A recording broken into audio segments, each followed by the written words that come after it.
Hey guys, MGH here and welcome to another BPL breakdown episode, and today we have, I'd say, one of the bigger games of the season, and that is of course Liverpool versus Everton. It's always a really good game. You know, you had the odd game recently where maybe they didn't go for it as much as you'd like, but there was still red cards, there was good goals, there was bad tackles. You know, they are generally a very interesting match, or matches, to watch as a neutral, and me being a neutral today, I cannot wait for this game, and I'm sure you guys will agree.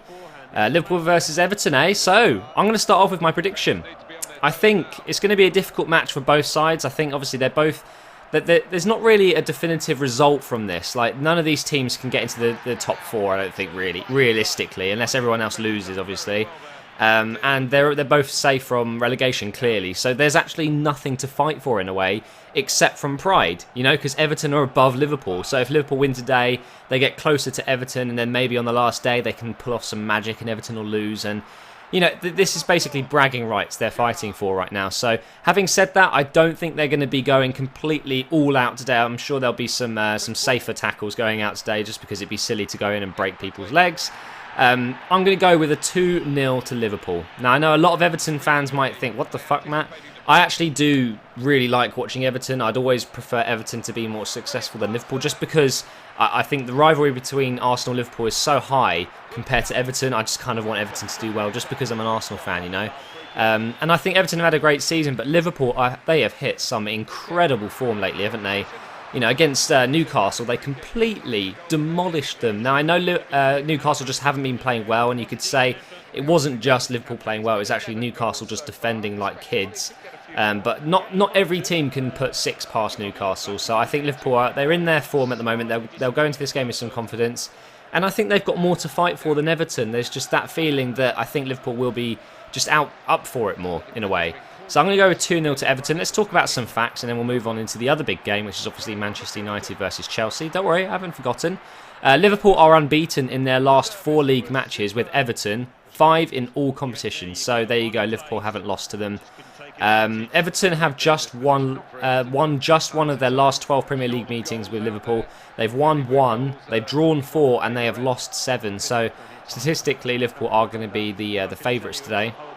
Everton have also failed to win on their last 12 league visits in Anfield, 14 in all competitions, that is, and their last victory came in 1999, courtesy of a Kevin Campbell goal that earned Everton the 3 points.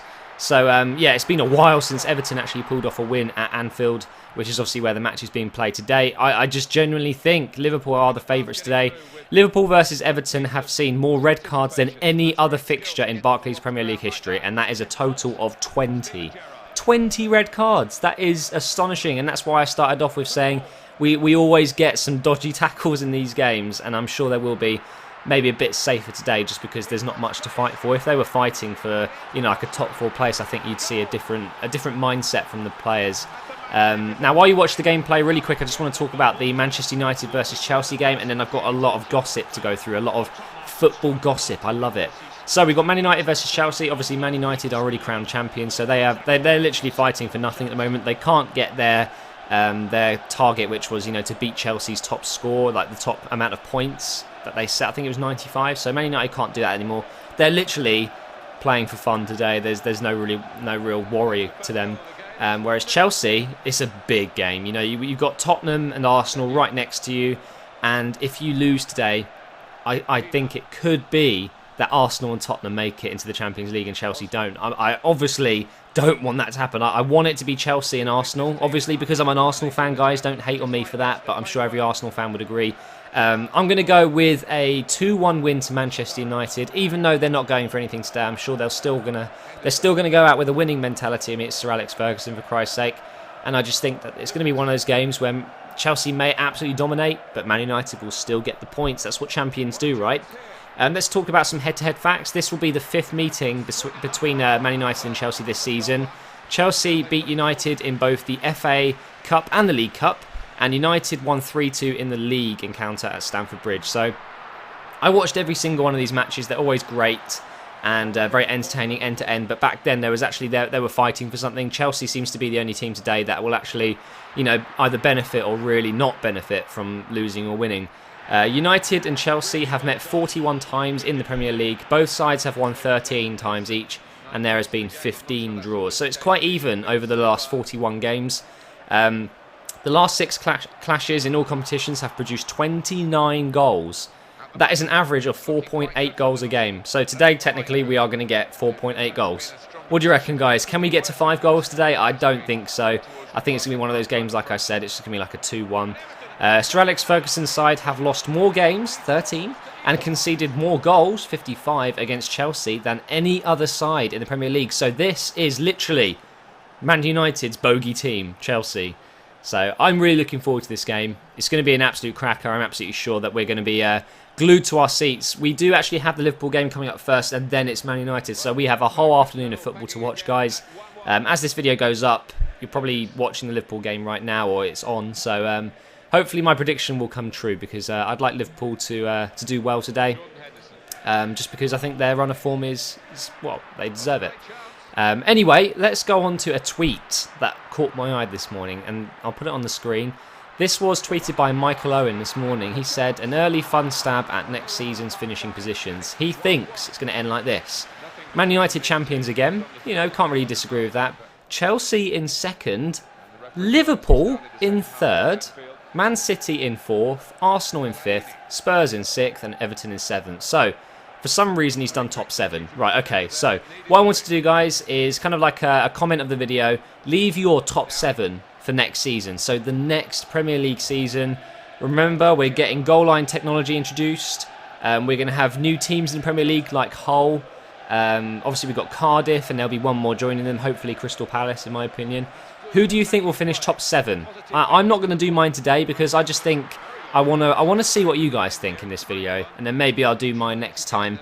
I do think Man United will win, though. I do think they're going to be strong again, and I think Man City will still come second next year. They're going to really strengthen up this summer. But yeah, I just think that third, Liverpool.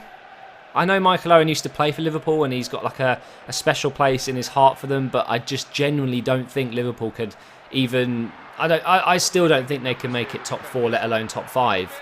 And third that's a real long shot to say that, and you can see how many retweets he got there, just because people are probably laughing. You know, I like the way Brendan Rodgers is getting Liverpool to play football on the ground, and it's just interesting to watch. I guess they're playing really well lately, but are they strong enough to get third over 38 matches? I just don't see it. So do you agree with Michael Owen? If not, put your own top 7 in the comments. Now, 3 stories I want to talk about. Apparently, Manchester United are ready to buy Gareth Bale. Yep, you heard me say it. So it seems like, I'm guessing, that Ronaldo is staying at Real Madrid despite Mourinho probably leaving for Chelsea. Gareth Bale wouldn't go to Real Madrid if Ronaldo's there, right? At least I don't think so, because, you know, unless they're getting rid of Di Maria, he'd have to play on the left or right. Okay, he can't really play down the middle with Ozil or loads of players like that. So he's going to have to be a winger there. If Ronaldo's there, he's not really going to get that starting position, is he? He's going to be on the bench quite a bit, I'm guessing. Maybe he's going to, you know, go to a different club in England, and maybe Bale should stay in England. I would like to see him more. He is a fantastic player. It's a shame he plays for Spurs, but that's what happens. You get unlucky. Sometimes you get stars, and sometimes you don't. But yeah, apparently he's worth 60 million minimum, and Man United are prepared to make an offer. I'm guessing they're going to absolutely break the bank for him, because, you know, Bale is probably, I'd say, the best player in the Premier League at the moment, and it's going to be an interesting one to see if he stays or goes. What do you guys think as well? So not only leaving comments of your top 7, is Bale going to stay at Tottenham or not? I think it completely depends on whether Tottenham get top 4 or not, you know, getting Champions League football. I think if they miss out on that, I think Gareth Bale would probably leave. Next one is about Chelsea and Frank Lampard. Apparently he's wanted by AS Monaco in France. I don't know why that is a key story, because I doubt he would go to Monaco. I don't know, but I just wanted to bring up Frank Lampard again, because now that there's a possibility of Mourinho coming back, will they still get rid of Lampard, or will Mourinho say absolutely no way, he is one of the best midfielders I've ever worked with, let's keep him in the team? I don't think Frank Lampard should go. I think he's one of the most respectable players in this Premier League. He's been so loyal to his club, and he's still got form. He's still like one of the top scorers at Chelsea at this age, and that is incredible. And I just think it would be such a stupid decision to let him go. I'd like him at Arsenal. Come on, Frank. If you can't go to Chelsea, come to Arsenal. We've got a place for you.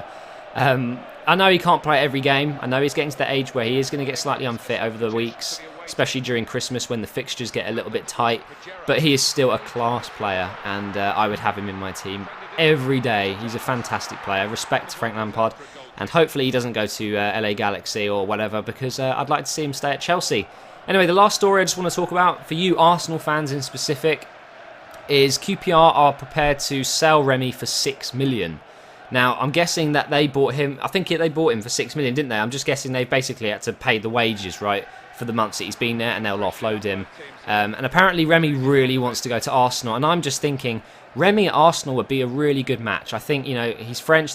We've got a history of having French players in our team, right? We've still got a few of them. Arsene Wenger is French himself, so there'll be like a bond there. But I think Remy is the kind of player we need. You know how Walcott up front, it kind of works but doesn't, because Walcott isn't a born striker. Well, Remy is basically Theo Walcott, but a striker, you know? That's the only way I can describe it. And you've seen some of the goals he scored at QPR. He's too good for them in a way. I think Remy's attitude stank when he went to QPR, but in fairness, he tried his best to keep QPR up, and he probably just couldn't do it on his own. You know, he scored some great goals, and I think him and Giroud at Arsenal, you know, Giroud, he's not quite good enough, but maybe if he's got a bit of competition, I think he might pull his socks up a bit, and I hope Remy does join. I think 6 million is an absolute bargain for a player like Remy, and he's the kind of player we should be going for, Arsene Wenger. Come on. But that's going to wrap up the video, guys. I hope you've enjoyed it. Let me know your predictions for today's matches. Let me know your top 7 predictions for next year. And also, should Frank Lampard leave Chelsea, or should he try and stay? Or should he be, you know, bought to stay in a way? But yeah, thank you for watching, guys. Enjoy the football today, and I'll see you for a Bradford career mode tomorrow.